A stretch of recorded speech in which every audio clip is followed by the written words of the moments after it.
Folks, welcome back to an all-new week of So Bad It's Good.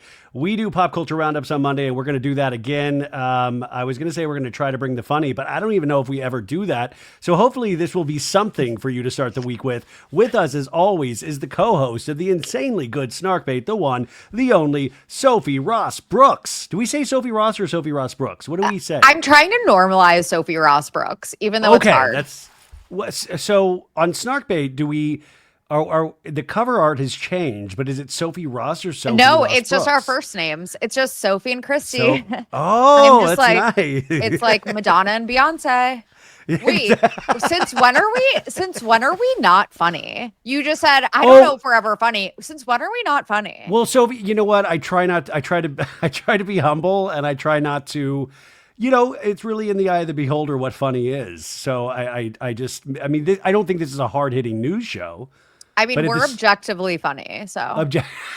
We're the objectors. I want to congratulate Sophie for somebody that wasn't really had high hopes for her team. The Cincinnati Bengals won again today, but I was just informed by Sophie that Joe Burrow has broken his toe, which is a horrific sports injury. Yeah, my sweet prince got injured, but luckily the backup quarterback. I also don't watch. Like, I was recording Snarkbait earlier today during the game, which is how I like it. Like, I can't watch. My blood pressure is high enough. But our backup quarterback, Jake Browning, pulled it off. So, not bad. But you know who's 0-2? The Kansas City Chiefs, you guys. Yep. I mean, there's a lot of jokes that could be made.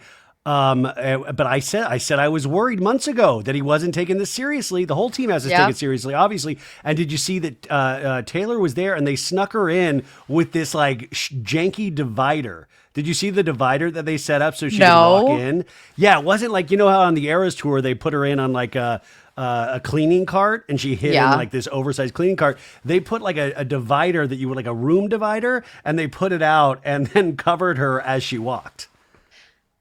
Can you imagine being that famous? Yeah, like, is it even... Well, see, that's the scary thing is that, at a certain point, I know me, I would give up. I'd say I just don't need to go outside anymore. Yeah, no, I would definitely. I already don't like going outside. Well, you did say you did go out and touch grass today. You went on a nice walk. I did go on a nice walk. Actually, it was a really nice walk. And yeah, I overall had a nice weekend offline for the most part. Yeah, man, that offline thing, I think that's going to be so important in the weeks and months and potentially years to come. I just got done reading this book. I don't know if you've heard about this. It came out this past year, and it's called Careless People. And it's all about this woman that worked at Facebook. Oh my God, my sister told me about that book. Yeah. Shout out Amanda.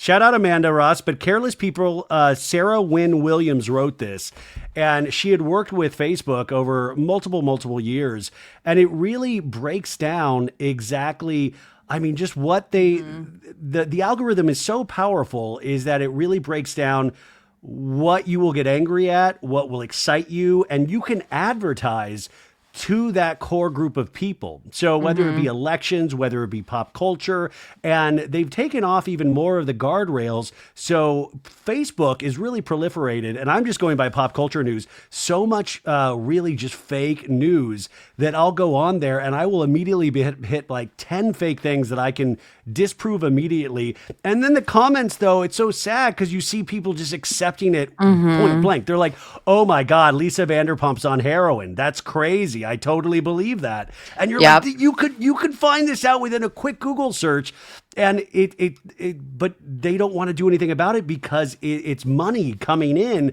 And the book also talks about Mark Zuckerberg getting into China and all of these, foreign territories. That China, in some ways, has a bigger ad spend than we do here in America, and even more. I mean, it's really a well done book, but it'll scare the shit out of you. Yeah, that book came highly recommended to me by my sister. Like I said, she said it was great, and yeah, I mean, Facebook is terrifying not only because of the AI slop, but like you said, the people that believe it.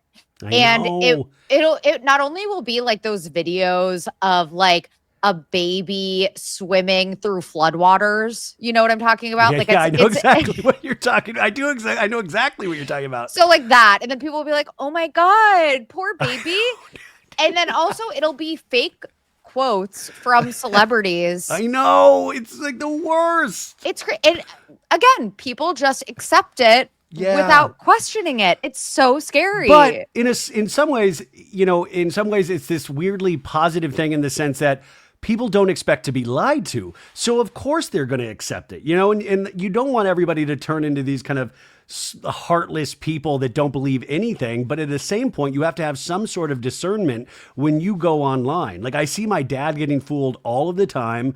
I see, or even on TikTok, I was there last night, I was going through and I saw this one of a baby in a crib, and this very cute dog jumps into the crib and snuggles the baby. And I'm like, oh my God, Rebecca, check this out. Isn't this amazing? She's like, that's AI, idiot.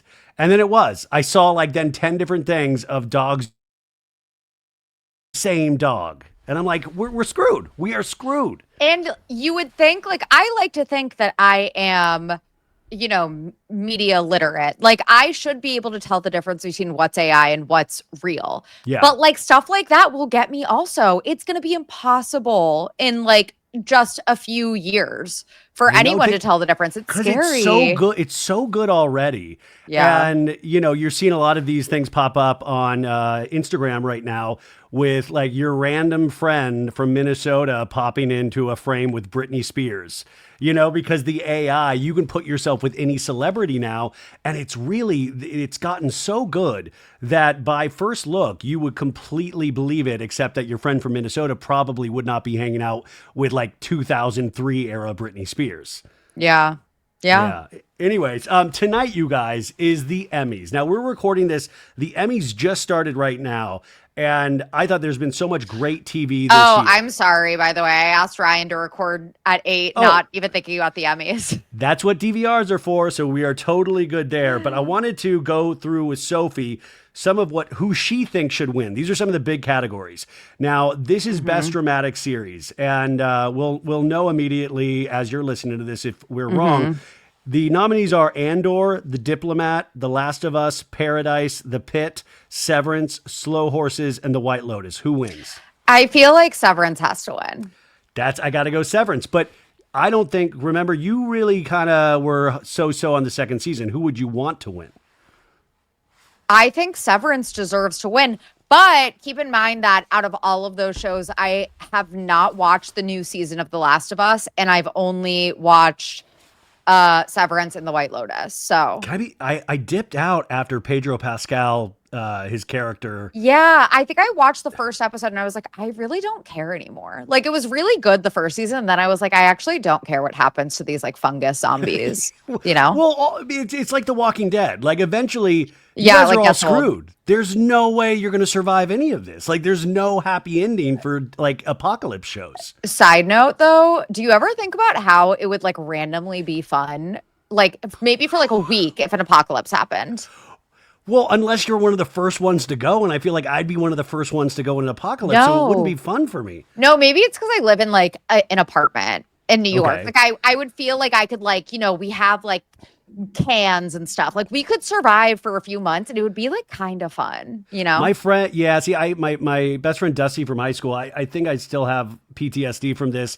He would always talk about the apocalypse, and then he said one of the first things, I would be the first to be eaten because I have extremely meaty thighs and calf muscles. And so that always freaked me out. I was like, oh, my body's going to be large thighs and calf muscles. Yeah. So you can relate. Okay, best comedy series. We got Abbott Elementary, The Bear, Hacks, Nobody Wants This, Only Murders in the Building, Shrinking, The Studio, What We Do in the Shadows. Ooh, again, I haven't watched enough of them to make a truly informed call, but I would say Hacks is probably a front runner. Everyone loves Hacks. The Bear, I heard mixed things about The Bear this season. Wait, what was the first one again? Abbott Elementary, which is consistently Abbott Elementary. Good. Oh, Henry. Sorry about my husband crawling in the background. Woo! I would say Abbott Elementary or Shrinking. I'm going to go on a limb and say the studio. And by the way, because the studio is a I really heard inside that was baseball good show, too. but it got so many nominations and it won big at the Creative Arts Emmys last weekend, which they gave out a bunch of awards. But it's so inside baseball that I'm thinking the industry professionals might vote for stories based on what they do. And tonight, you're going to hear a lot of thank yous to a Sal Saperstein. Because there's a whole episode of the studio where this Sal Saperstein, played by Ike Barinholtz in the studio, he ends up getting thanked at this award ceremony again and again. And so I saw people from other shows on the red carpet and previous Emmy interviews saying, we're going to thank Sal Saperstein. But I think there's a chance the studio, and also because Apple TV Plus has such an insane ad spend budget, that they really promoted the hell out of that with industry professionals. So I think that has a good shot, or Shrinking, which is also Apple TV Plus, but I could be wrong. Yeah, I have. Now that you mentioned it, I've heard really, really, really good things about the studio. So yeah, and Shrinking, and like all of them basically. I mean, they're like Best Actor in a Drama Series. Sterling K. Brown for Paradise, Gary Oldman, Slow Horses, Pedro Pascal for The Last of Us, Adam Scott for Severance, Noah Wyle for The Pit. Again, like maybe I'm biased because I watched Severance, but I would say Adam Scott is a front runner. That's who I want. I think it really comes down between him and Noah Wyle for The Pit, because Noah Wyle, he was nominated 26 years ago for ER. And so this is kind of a homecoming in a sense, but I really want Adam Scott for this. Yeah. Best Actress in a Drama Series, Kathy Bates Matlock, Sharon Horgan for Bad Sisters, Britt Lauer for Severance, Bella Ramsey for The Last of Us, and Kerry Russell for The Diplomat. Ooh, again, I feel like I'm biased. Britt Lauer. I also could see Bella Ramsey because I feel like she kind of stepped into the lead role, correct me if I'm wrong, when Pedro Pascal's character was killed. Yeah, they are now in that lead category when Pedro left. I think maybe Kathy Bates, just because she's such a luminary in TV and film, that you might Kathy get Bates. that vote. And she's just consistently amazing. Yeah. Okay, Best Supporting Actor in a Drama Series.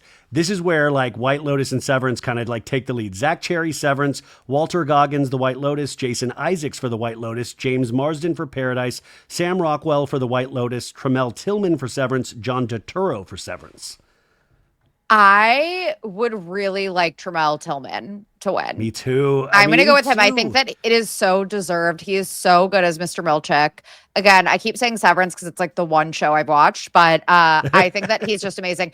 And also like White Lotus, you guys know how I feel about the White Lotus this season. Like great performances, not great writing. I think even Walter Goggins, a lot of people have like said, oh my God, he was incredible. I'm like, he kind of played like he was kind of just brooding the entire time. Yeah, I mean, I love that one scene with him and Sam Rockwell with the Sam Rockwell monologue. Yeah. I thought his reactions from Sam, but I think it's interesting that there are 3 from Severance and 3 from The White Lotus alone in that category. Yeah. And I'm always like, it almost undercuts the vote. Like some people are going to, I would love Tremel Tillman as Mr. Milchick and Severance is my favorite. Now, there's so many other categories, so we'll find out who wins. But Ben Stiller was on the Emmys red carpet, and I love his passion for Real Housewives. I was already fed so many clips of him talking about Real Housewives of Beverly Hills, and I guess he was at an Emmy party last night, and he got to bump into Garcelle. And he was telling the interviewer, he was like, I got to talk to Garcelle about the dramatic final moments of the reunion. And he goes, it's really hard to be a housewife. And he's saying this like with no joke, like he's really serious because he watches this show with his daughter. But I just love the fact that he's sitting there like this guy has created Severance. He's kind of iconic in so many ways. And he's sitting there geeking out with Garcelle of all people. That cracks me up. I love how A-list celebrities, their A-list celebrities are Bravo stars. Yeah. And see, don't you think also then that that really fucks with Bravo celebrities' minds? Because like you see it with Lisa Rinna, or you see it with a lot of people where they think they're like Elton John all of a sudden. They're like we are the creme de la creme. So even if the shows aren't doing as good as they used to do ratings wise, they're still iconic because celebrities watch these shows. Yeah. Did you see that Seth Rogen? I don't know where it was. Like maybe it was so he was at a party and took a picture with Tom Sandoval and Phaedra. Yeah, and by the way, I noticed that like Seth Rogen did not put his hand behind Sandoval's back, which I was like, that's smart. You don't want that. But I love Sandoval. Like, what's up, dude? Oh, dude, can I smoke weed with you, brother? Yeah, dude. Like, and Seth Rogen really came out swinging against Jax Taylor a couple months ago in the Valley. Yeah. So. But Seth Rogen's another one of those that loves that. Now, Ben Stiller said he's never started Real Housewives in New York, but him and his wife are going to start. And once again, we are talking about our friends over at Quince. You guys, I can't stop wearing the breathable navy sports jacket I have. I'm wearing it way too much. I need to go on Quince and get something new because I keep wearing it, but I love it so much. And as cooler temps are rolling in, Quince is where I'm turning for fall staples that actually last. From cashmere to denim to boots, the quality holds up and the price still blows me away. Quince has all kinds of fall staples that you are going to wear nonstop, like super soft 100% Mongolian cashmere sweaters starting at just $60.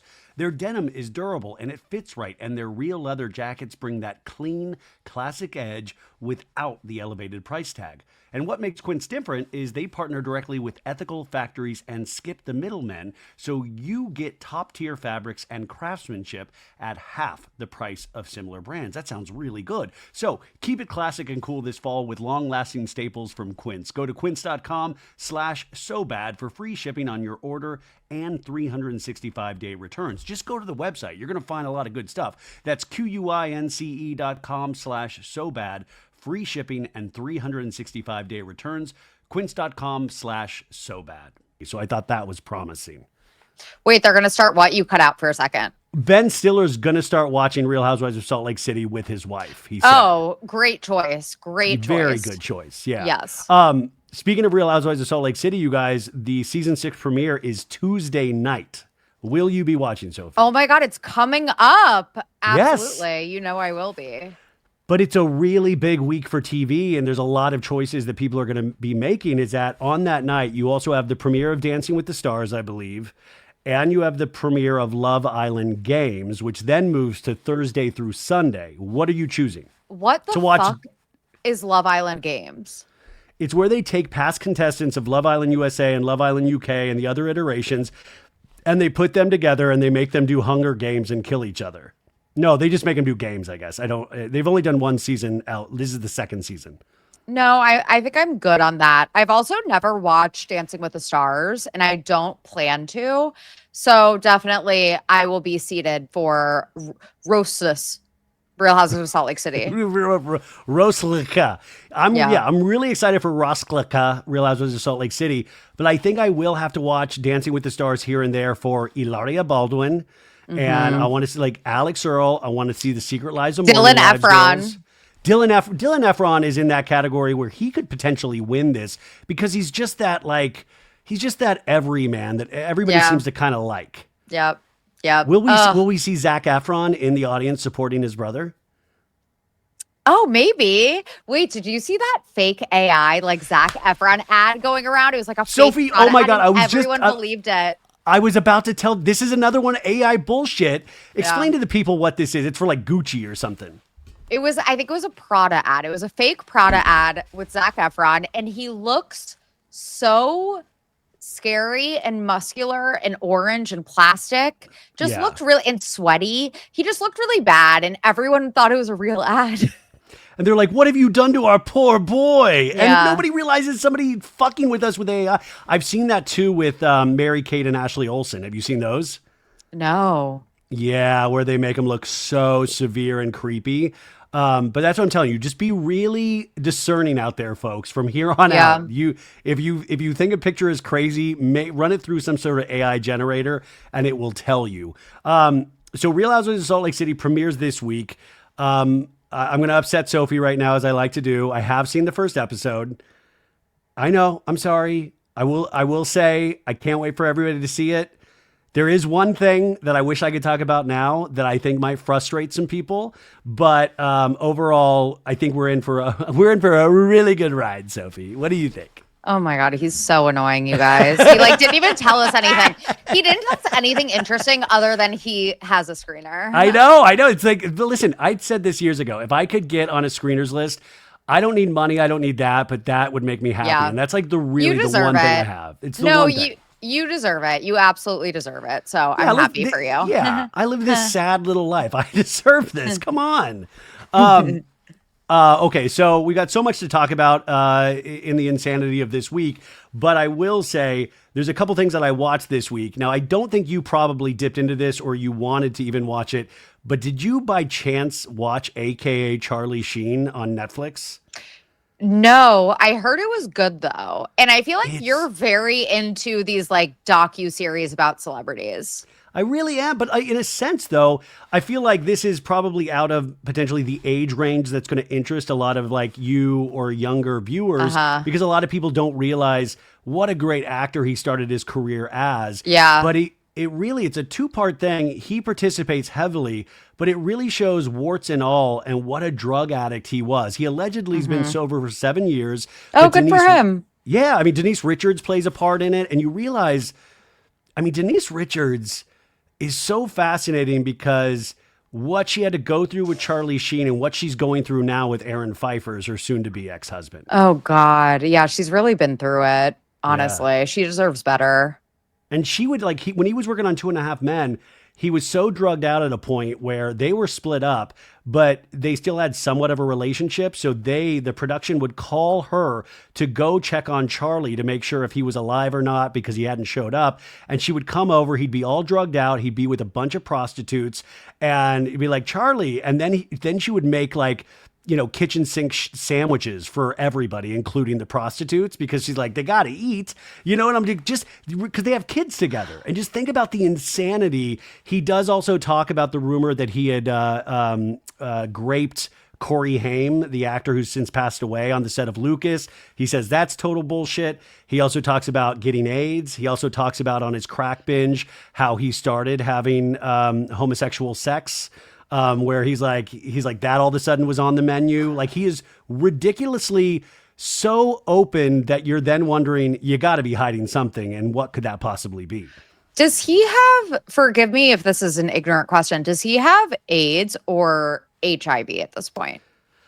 I believe God, you know what, Sophie? I don't want to, I thought he kept saying AIDS, but it was something that could be treated. And the only way, because there's been such advancements fighting HIV and AIDS, but he was getting blackmailed by prostitutes who would take photographs of his medication that he was taking.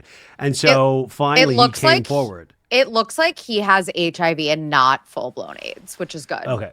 Yeah, it's great, but it was interesting. He was saying he paid one person $1.4 million to keep it quiet, one person $500,000 to keep quiet. Wow. And I was just like, that is, and he's so, but also I loved when he said, when you're smoking crack, he's like, there's like such a sexual, not deviance to it, but so many things were on the menu. And he's like, then I flipped over the menu and I started having sex with dudes. He's like, and I'm not, he's like, and I, like if somebody cares about that, who gives a fuck? He's like, look at the toilet of the world that we live in right now. Do you think I care if somebody cares that I had gay sex? He goes, a lot of the times it was fun as hell. Like it was just so weird. And by the way, this guy is not somebody to look up to in any way. And I'm not trying to glamorize this, but it is interesting to hear somebody tell you just all of the brutal, gnarly shit of their lives.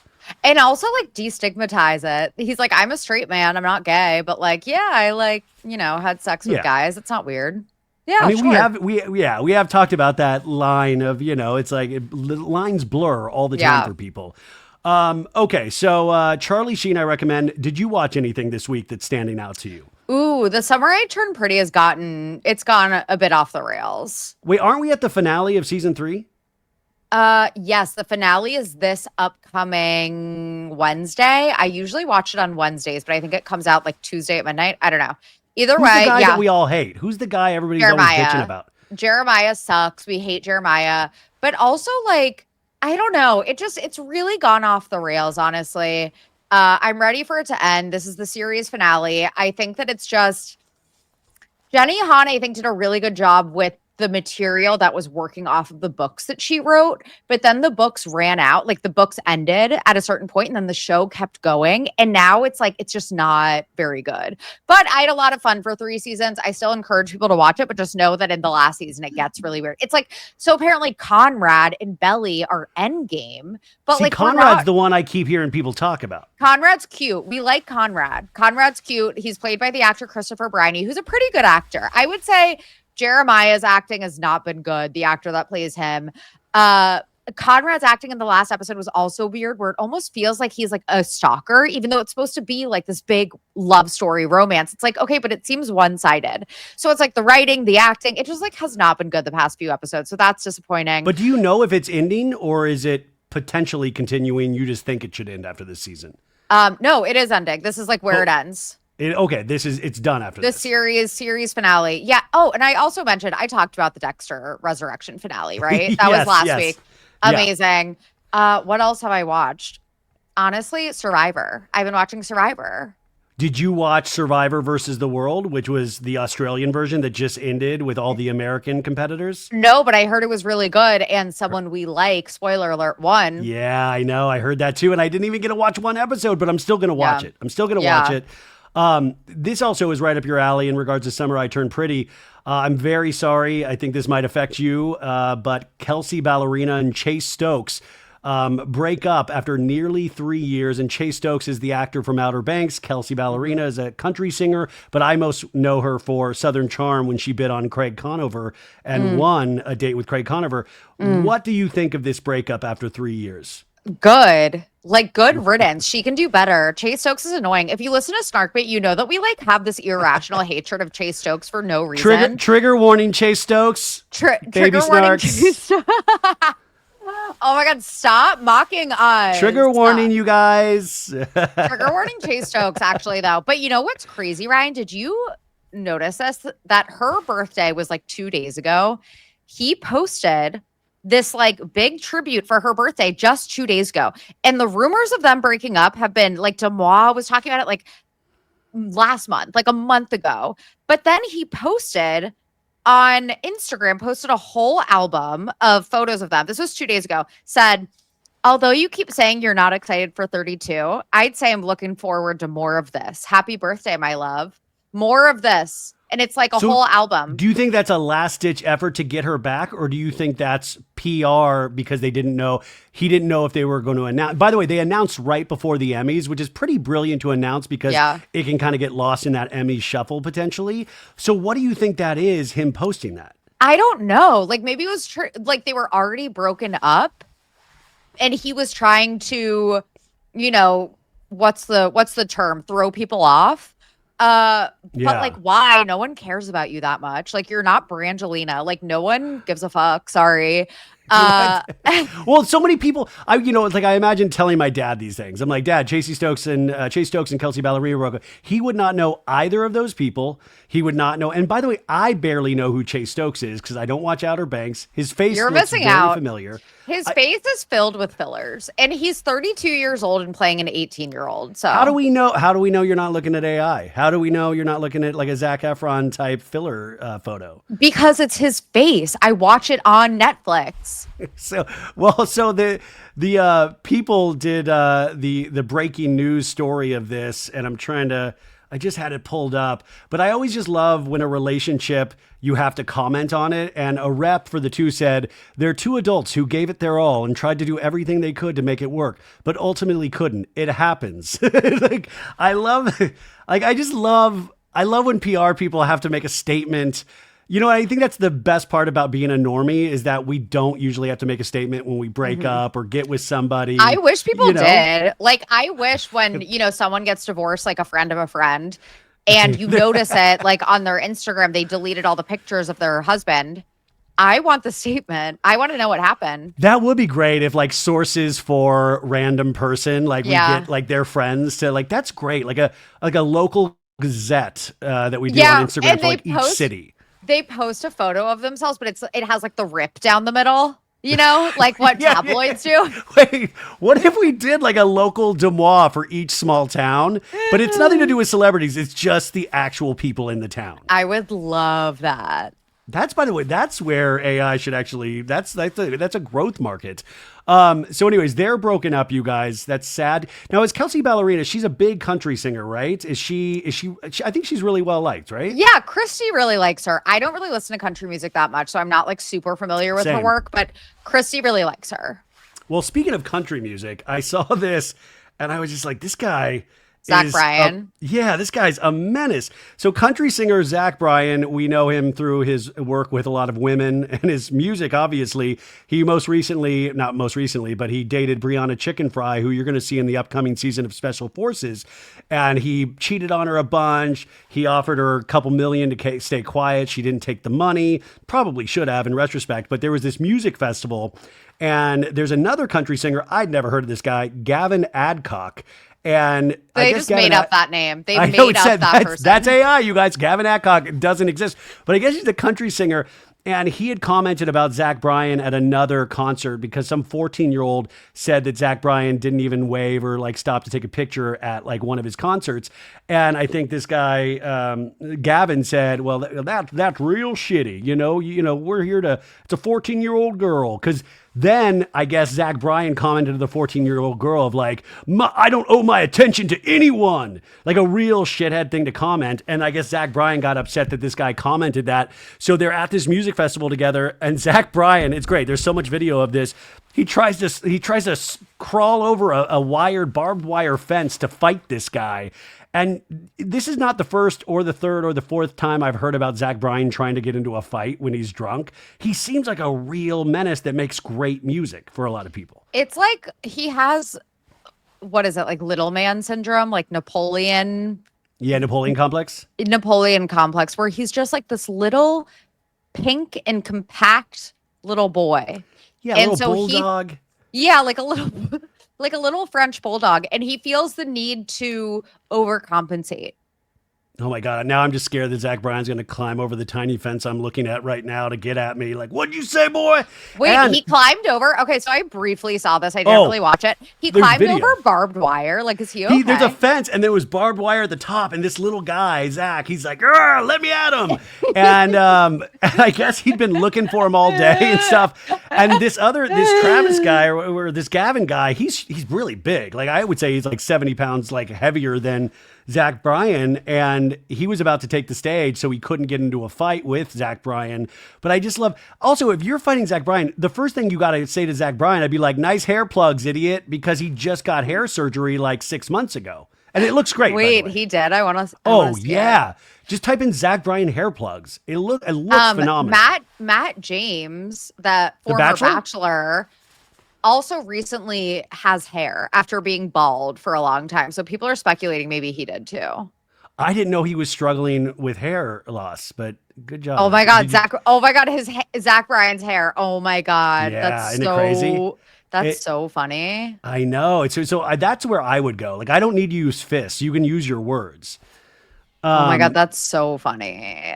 Well, you just said you brought up The Bachelor, and I did want to get your thoughts on this. Yeah. It was announced earlier in the week, of course, Call Her Daddy, where you have to announce everything. If you have any sort of announcement, announce it on Call Her Daddy. By the way, if there's ever a ceasefire between Israel and Palestine, Call Her Daddy's going to get the first scoop, I would imagine. But they did the announcement for The Bachelorette. Could you imagine Alex Cooper? Can you imagine Netanyahu on Call Her Daddy? Oh my God. It would be, or like Russia and anyways. Putin. Sorry, you guys. Sorry. Can you imagine Putin? And who's Zelensky? Zelensky, like no, Zelensky, and then Alex Cooper doing a horrible TikTok of like some like the shit from How to Lose a Guy in 10 Days, and she's like popping or she's always so overly excited about every damn thing. Oh, you just unplugged your mic, I think.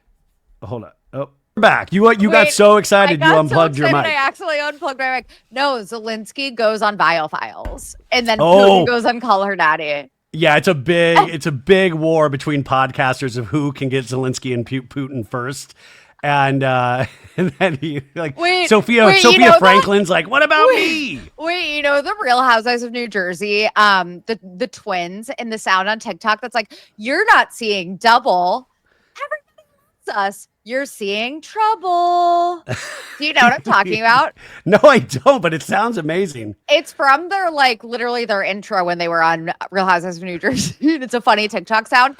Alex Cooper and Putin will do that sound. Oh my God. And then, by the way, and that's what really normalizes Putin to America. They're like, he's not so bad. That guy's actually a really good sense of humor, that guy. I like him. Anywho, you guys, that was wildly off topic. Also, hi, I'm pronouncing Putin correctly. I remember when I pronounced it Putin and everyone got mad at me. Wait, what did I got some comments last week because you even pointed it out. How did I say did I say influencer? You say influencer and it's influencer. Influencer. Okay. Good job. I got it. So anyways, Call Her Daddy, what did happen was that the new Bachelorette was named, and it was Taylor Frankie Paul from The Secret Lives of Mormon Wives.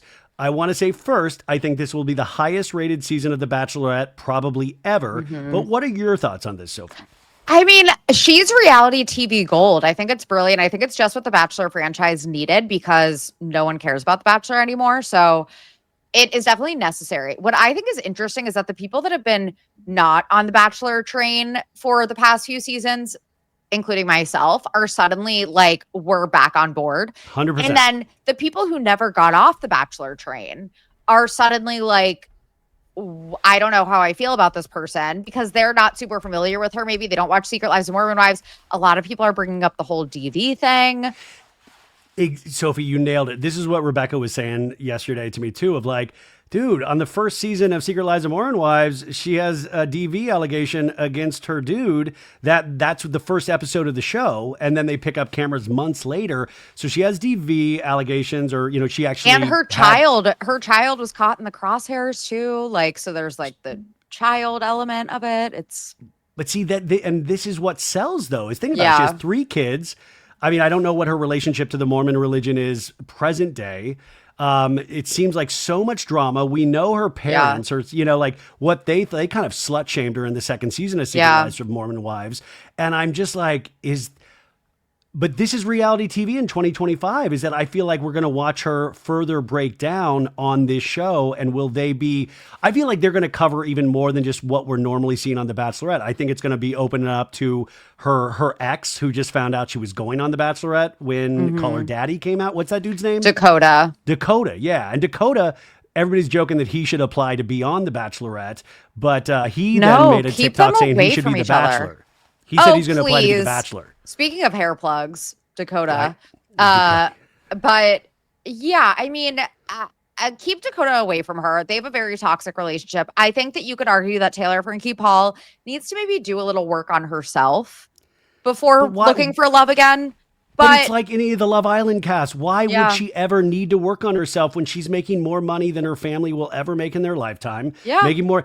You're not encouraged. And by the way, I don't think they're encouraged. They're not, or ABC or Hulu would not encourage you need to get your shit together. They want drama, right? Yeah, no, she is going to bring the drama. She's going to bring the messiness. She is, like I said, reality TV gold, whether you like her or not. So yeah, it's going to be, like you said, probably the highest rated season ever. Yeah. No, I mean, I'm back in. I'm fully back in. But I kind of was hoping, and this is just not how TV works, is that they would choose against this because it might not be the best for her. Is sometimes those decisions, you're just because I truly got worried for her in the second season of Secret Lives of Mormon Wives because I was just she is dealing with so much trauma years and years and years. I mean, all the other women are as well, but I'm just what can this do when you're all of a sudden dating 25 dudes on national television? Yeah. Yeah. And will she sleep with any of them in the fantasy suite? Remember on Secret Lives of Mormon Wives, she was like, you fucked me, and then you fucked her, and then you fucked me again. Yes, this is what is going to reignite The Bachelorette. Yeah. So yeah. We've got that. That's going to be big. Now, they still haven't finished casting this. So this is going to be a little bit of time before we see this. So I'm curious why we got this announcement when we did. Were they trying to position it a certain way? Maybe why we got that announcement? Maybe they're trying to put out the feelers now. They have to announce it in order to attract applicants that are attracted to her. And because we had the soft swinging thing with her as well. Like, will we ever see a Bachelorette or a Bachelor franchise? Well, Bachelor, will they ever see like I could date girls as well, girls and guys? What was it? A Shot at Love with Tila Tequila? Yes. That show was so good, but like so fucked up. What we used to see on MTV and VH1, I mean, it really is shocking. Like people say we Flavor go of too Love, far now. Yes, Rock of Love. Oh my God, Megan Wants a Millionaire. Remember? And that's what. Dude, I was just talking about this with Courtney from Two Judgy Girls. It's like Megan Wants a Millionaire. There was actually somebody after that, like that murdered somebody. That's why VH1 ended their reality shows, because one of the contestants and the background check, somebody failed like looking at the right place for the background check, and they would have like excluded him if they had found his like DV charge from like it's insane. So yeah, we'll see what happens with this, but it's definitely back on the map. Now over to, unfortunately, the Valley. We are now into week 3 or 2 of the filming, and Sophie, I got some people reaching out after we talked last week, where I said I had heard Scheana only has a handful of episodes and Lala's full time. I got a very high-placed source a couple high-placed sources reached out to me on Tuesday and said that is not true, that it is not true, and that wanting to know my source. And listen, we're journalists here. I think Kiki Monique has taught us that. No, I'm not a journalist at all. Which part is not true? Is that Scheana doesn't just have 4 episodes. But Lala is full-time? I did not hear either way on that, but I will say from the cast photos that have been released over the last couple of weeks, Lala seems to be in every one of those that I've seen. Fuck! Sorry. I got really excited thinking that Lala actually wasn't. Fuck! But they're saying the Scheana thing is not true. So I don't know, but I will say in those cast photos, I'm seeing Lala all over them, because I think Vanderpump Rules Party was they post every time they're shooting. I'm always seeing Lala in those, but I'm yet to really see Scheana, so I don't know. I don't know. I don't know if they're just what the deal is, but I heard what I had said is not true. Thank you for correcting yourself. Of course. What's the deal with Janet and Jason? Apparently, they have not been at some of the cast events. Real? I didn't know that. I saw Lala in a Pilates photo. I saw Janet and Lala in a Pilates photo and going to a baby shower for Nia, like a post baby shower for Nia. And then I did not see Janet, I didn't see Janet and Jason because they did a Santa Clarita housewarming party for Danny and Nia. Saw that, I didn't see Janet in that photo. Yeah. But that would make sense, because why would Janet go there after the reunion? Yeah. It seems like maybe the cast is icing them out. Well, are you able to ice? I'm so curious how production works in the sense. Are you and we see how that works is that don't ice people out. It just doesn't ever go well. It's like Katie Janela on OC. You just make that person stronger. We say that every week. Yeah. So when you ice somebody out, you're giving Janet an opportunity to look better in the fans' eyes. And maybe that's the ultimate goal. Yeah, I guess we'll see. Only time will tell. Only time will tell. But Lala Kent, you guys, she was on an Amazon Live on September 9th, and she talked about her podcast is going through a major rebrand to, she wants to show the softer side of Lala again and where she's at right now. So she's doing another rebrand, and somebody pointed out if you go to Give Them Lala, it now says Disrespectfully Lala. Wait, it's not Disrespectfully. It's something else, because Really? Disrespectfully is Katie Maloney's podcast. Oh, okay. Sorry, guys. Fake news. It's something similar though. It's untraditionally. Sorry, not disrespectfully. Untraditionally Lala. What? But it's very similar to Disrespectfully. It is similar, but also is that I almost like Give Them Lala better. Is that better? Untraditionally Lala? Do we like that? No, it's not good. So I guess new episodes start airing in a couple of days. So we'll see what the rebrand means. And what scares me about rebrand is that it also lines up right with the filming of The Valley. So does that mean we have another fucking podcast storyline about a rebrand on a podcast? Come on. That like, Lala please. will once again be the downfall of a reality franchise, like she was with Vanderpump. Oh shit! That's Snarkbait Sophie Ross Brooks. Sophie Ross Brooks said that. Yep. It'll proudly, be very, proudly. no, but I mean it. But don't you think that's a storyline right there? Don't you see, like, to me, that lines up with the dates of filming, so that will be a story. But like no one wants that. There's enough real drama on the Valley without having to resort to like podcast rebranding storylines. Like, please. Please. I agree with Lala.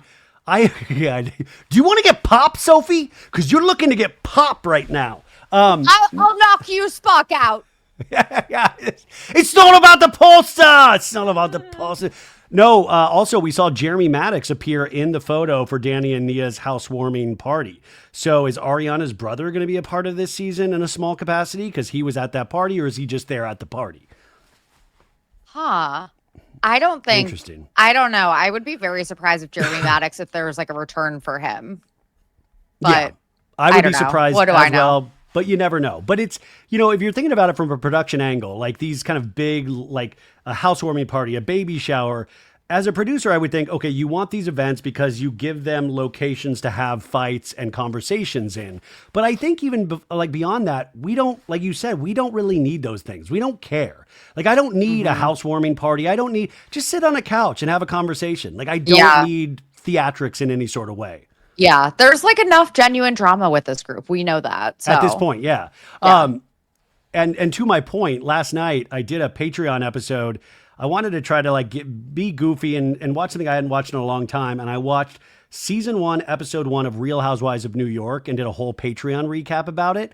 And it had been forever since I had seen that. And remember, the starting cast was just 5 women. You had Jill Zarin, Countess Luann de Lesseps, Bethany Frankel, Ramona Singer, and Alex McCord. Yeah. Just 5 women. And what's so great in the first episode is that none of them are hanging out with each other at all. So you're just getting introduced to their lives, their kids, what they're looking to do. Like Alex McCord and Simon Van Kempen, he's like, we've been members of the Met for the last 3 years, and we're looking to get into society a little bit more. You really get the motivations of these people. So by the time they start interacting in the second episode, it's kind of brilliant in a sense. And you had Bethany Frankel there, who I don't love nowadays with the TikToks, but you love her back then because she's the person that's not established yet. She's the underdog. Yeah, so you have somebody to go through the journey with because you're like, oh, I'm an underdog too, so I want her to win. And then you see Jill and Ramona talking shit about each other, but they're not in scenes with each other.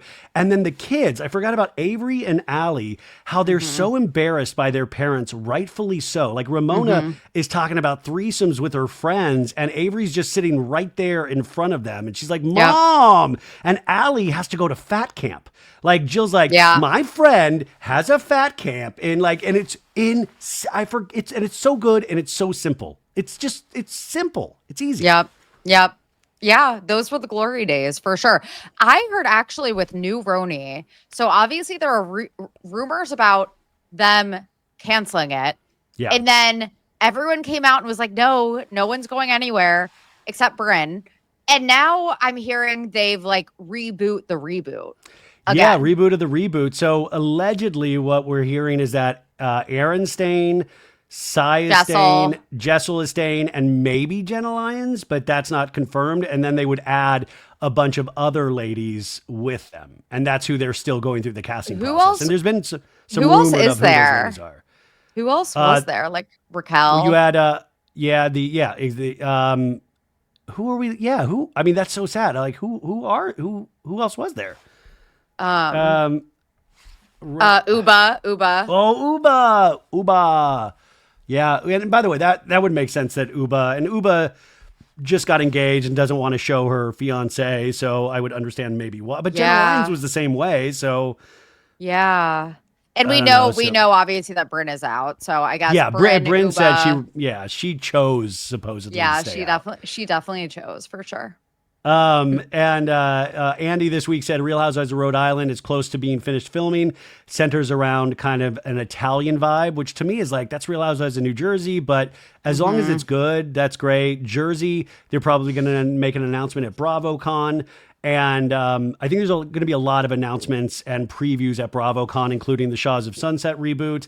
And then Jeff Lewis on his radio show this week slipped I think this is on purpose, but he was like, I think I'm hosting an Ask Andy panel, which he did last Bravocon, but I'm also participating in a panel called And Now We're Back. And Now We're Back he said, I think he was in that with Mercedes and Reza, and I forgot, and Jen Fessler from Jersey, but that would mean if I heard that title, I'd be like, oh, that's for previous shows that are happening again or put on pause. So that would be Jersey, Shaws of Sunset, flipping out, and that would make a lot of sense. But then he goes, oops, I wasn't supposed to say that. So take that with a grain of salt. Okay. Yeah. I will. But yeah, huge. Are you excited for Bravocon? Yeah, nervous / excited. I mean, yeah, it's just so. I mean, the Bravo celebrity part of it all is whatever. But to me, like I said, it's just like everybody. Like I was talking to some listeners and talking to other fans. Like that's the cool part of it for me is that it's like it weirdly is this kind of cool energy when you get there. So I'm really excited, but you never know what's going to happen. Wait, did you ever remember when Bravocon was in New York? Did you ever find that? No, when my equipment got stolen? No. Yeah. There's a equipment out there with my lost interview with Teresa Giudice or Teresa Giudice. That there's my wallets in there. I mean, it was really a shit show of a night. And that got stolen at a Tom Sandoval and the Most Extras concert. Class. That tracks. It always happens at there. Yeah. So yeah, it all comes back to Tom Sandoval. If anybody has it, I'm willing to pay like $50 to get it back. Oh, speaking of that, did you see, so you're not watching OC, but Katie Janela now is not really off the show, but they didn't focus on her at all last episode. But did you see she posted a photo with her husband, Matt, and Mike Shay, Scheana Shay's ex-husband?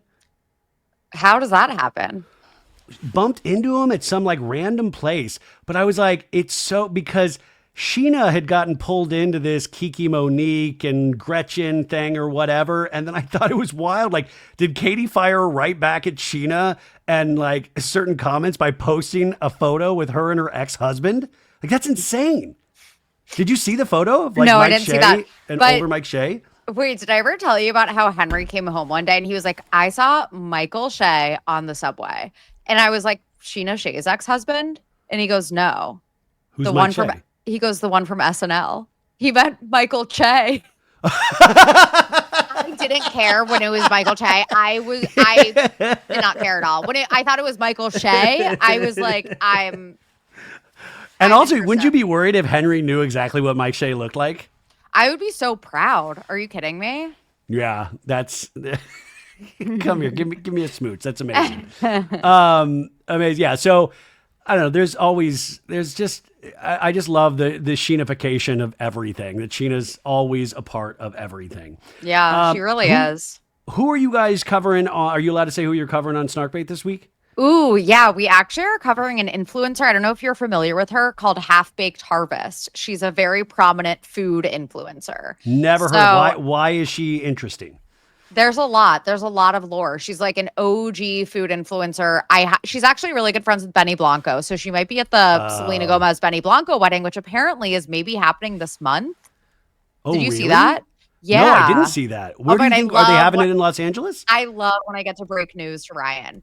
I thought maybe it was in what are like the nice, where do Meghan Markle and Prince Harry live? Oh, Montecito. Yeah, that's what I saw. Maybe. I think so. Yeah, that's a really, really nice Oprah. I don't know if she still lives there. Oprah and like Ellen DeGeneres, Rob Lowe, they all like live in this celebrity enclave, and it's just it's like a beautiful area. Yeah, Montecito / Santa Barbara. Did you start? I didn't start yet. Did you watch the new season of Only Murders in the Building that just came out this week? I don't watch that show. I do watch it. I just realized like there's new episodes I didn't watch. Apparently they go to like a diner a lot in that show, like the same one diner. That diner is right by my apartment. It's called The Mansion. It's really good. Well, it looks good on the show. I think he always orders like a tuna melt. Yeah. There is one influencer I wanted to see if you had heard of because I watched this. Sorry, did I say influencer again? Mm-hmm. Influencer. Okay. Influencer.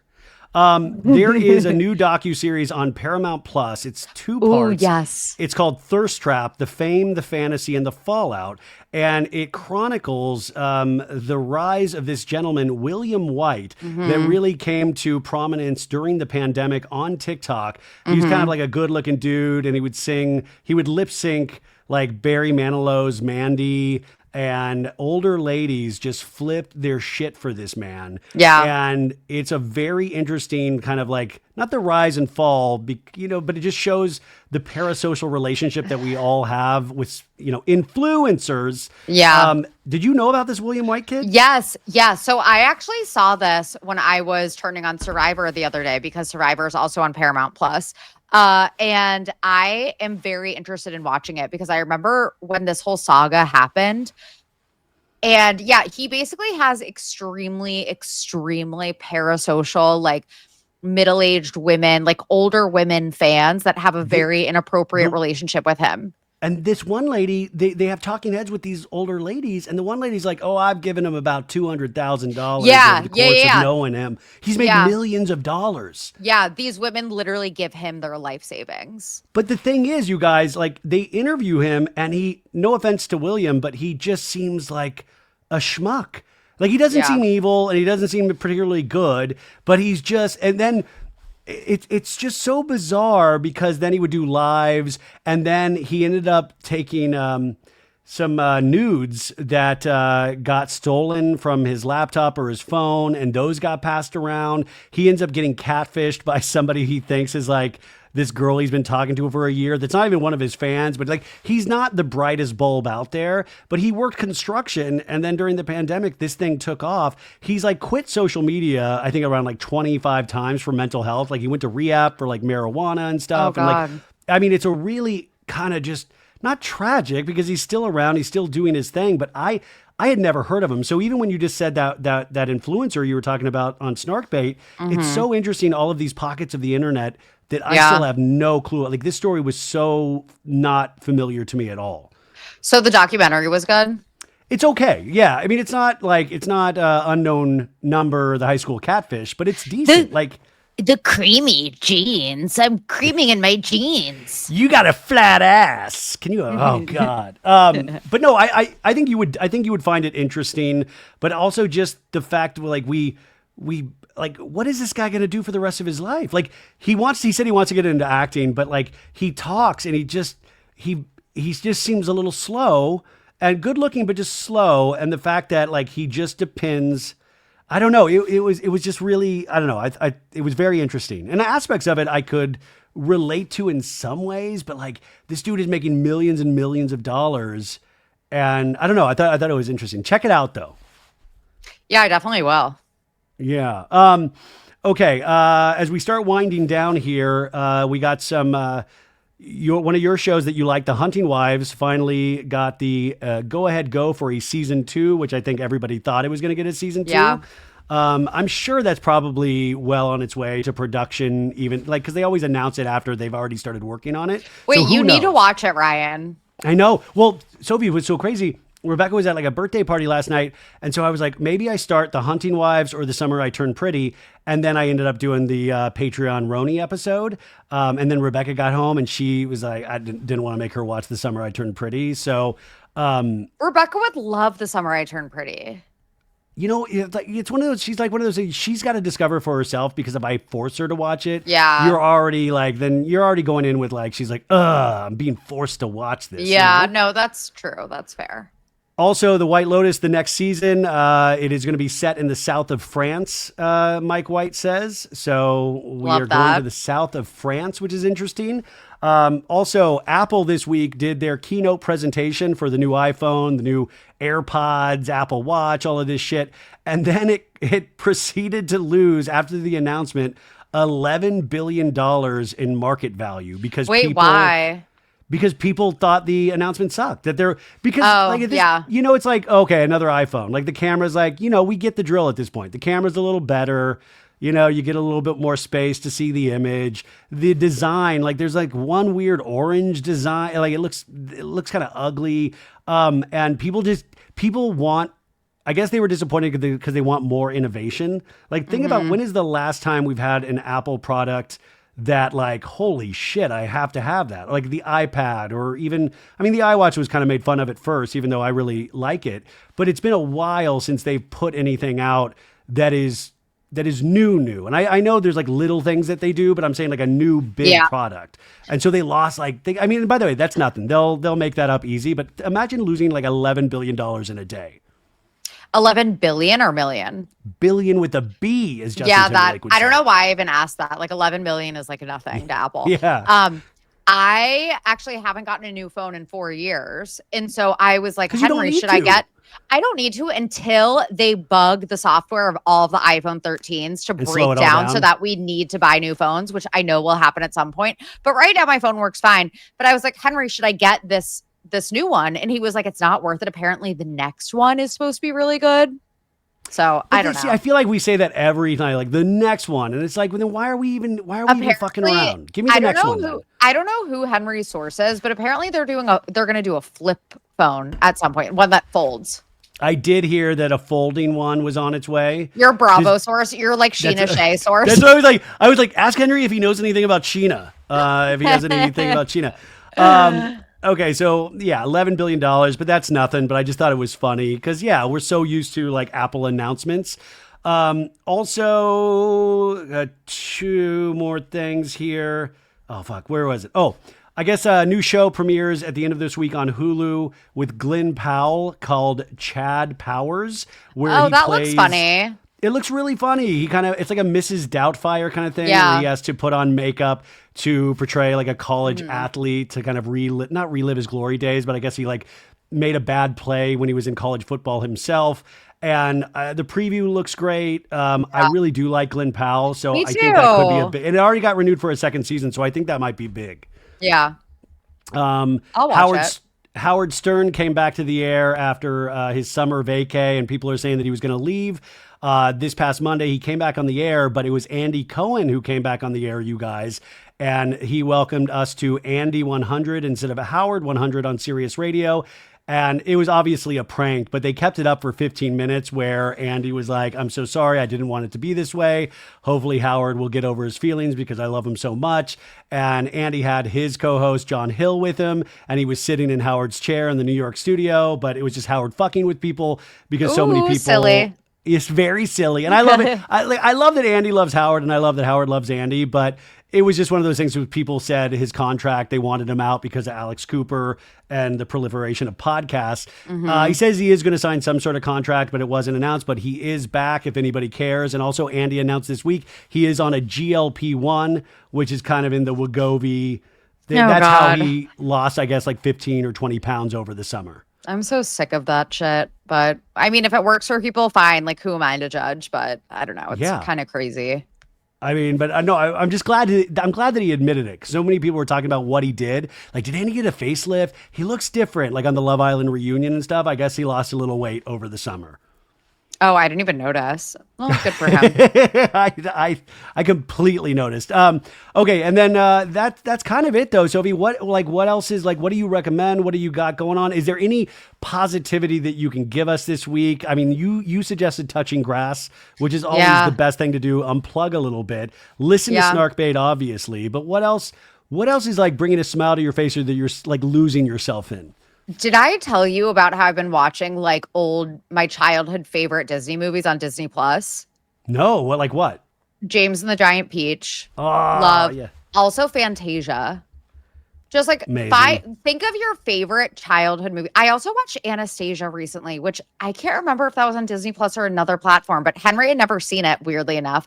Think of your favorite childhood movies and go watch them. Like, I promise it's like healing. It's truly healing. So that's something that's worked for me recently. Yeah, Disney Plus. I mean, that's that actually probably that's one of those streaming services that I have and I don't really watch. I don't use it because I don't care about Andor. I don't care about Star Wars. I actually do. I want to see. I hear Andor. I started to. It's Henry really loves good, it. Actually. Henry it's supposed to be loves it. amazing. I've watched a couple episodes and I just haven't kept going with it. But you know, anyways, Disney Plus. I watched Thunderbolts and that was like okay on Disney Plus. I actually did watch that Thunderbolt. That was a Marvel movie. What the hell is even that? It's like the new Avengers. Oh, Henry would know. With Henry, Florence Pugh. Yeah, exactly. Florence Pugh. She seems so tiny in person. Oh, sorry, this just came up. Did we talk about this? Like, we got to talk about how Northwest is dressing lately. I know we shouldn't comment on 12-year-olds, but like she's dressing like a. Kim knows it's wrong, but she's doing it for attention at any cost. It gets her attention when North dresses like this. It's not my business. It's not my child, but I do wish that, 13-year-olds would stay dressing and acting like 13-year-olds. It makes me sad. Sophie, I thought she was 17 all of a sudden. Like, I was like, wait a second. Like, it's like those kids I was talking about this week, that phenomenon you'll go on and you're like, your friends' kids never seem to grow. And then all of a sudden they've grown like 10 years. And so like North, I've seen her so much over the course of the last decade where I just assumed she was like 17. And then it was like, and then I was seeing her out with she's like 13. I think she's 12. She's like insanely young. And she was She's out 12. like walking with her mom and stuff, and like those are like structured events when you're walking with security like and that. Wearing a corset. But do you think there's like strong like Kim saying don't do this or Kim saying do this? I am inclined to think that Kim encourages it because it gets her attention. But that's just me. That's me being cynical about it. Maybe I'm wrong. But how do you fight somebody when you hang out with Kim or your other parents, like Kanye and the girl who dresses with nothing, like just her boobs? Yeah, I mean, I don't know. It makes me sad. Okay, and then finally, funniest. I said a really horrible first date story on Jeff Lewis this week. What is your worst first date story? Ooh. Unless it's, I don't mean scary. I don't want like traumatizing, unless it's funny traumatizing. Oh my, I mean, I've had so many like. Or were you somebody's worst first date? We actually did like a whole Patreon episode about some of our like funniest dating misadventures. There is the guy that I went out with who in this dark restaurant took a picture of the food with flash on. Ugh. It was so embarrassing. I don't know. What was yours? I'm trying to think. Maybe it'll inspire me.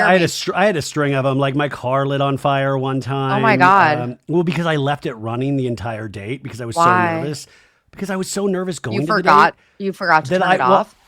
Well, yeah, like I parked, we like met like separately, and I was so nervous. I was just thinking in my head, and I was blaring Counting Crows, like Long December and stuff. And I pulled in the parking garage, and I must have hopped out, and I locked the car with the keys in, but I didn't even think. And the music, the CD was on. This was like a CD player. It was on repeat. I go into Sushi Roku. The date actually goes really good, and we decided to go to a second location. And I'm saying, okay, let's go to my car. And as we're walking into the parking garage, we're like walking up the steps, like to the second or third story, and there was like black smoke everywhere.